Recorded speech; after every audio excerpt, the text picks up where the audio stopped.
Ce n'est pas forcément facile de résumer en quelques phrases 30 ans d'évolution de conditions de travail qui en plus sont évidemment très variables d'un secteur à un autre, d'une profession à une autre. Tout de même, ce qu'on peut dire, c'est qu'il y a eu un modèle d'organisation des entreprises, d'organisation des vies de travail, dans lesquelles on a donné la primauté au changement.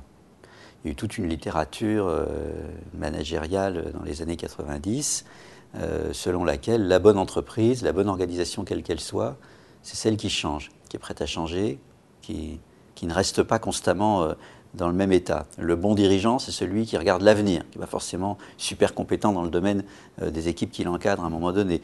Et le bon salarié, le bon travailleur, c'est celui, non pas forcément qui est excellent dans le domaine de travail qui est le sien tout de suite, mais qui est prêt à changer demain, qui est prêt à changer dans les jours qui viennent, qui est prêt à être polyvalent, mobile, à revoir ses objectifs, à changer de collègue, à changer de hiérarchie, etc.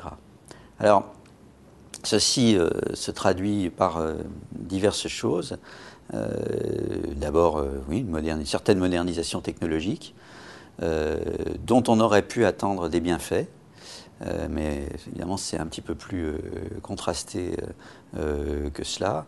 En tout cas, globalement, un maintien de beaucoup de contraintes physiques dans le travail, alors qu'on croit souvent que ça se substitue, qu'il substitue de problèmes de santé mentale qui seraient croissants et des problèmes de santé physique qui seraient en diminution.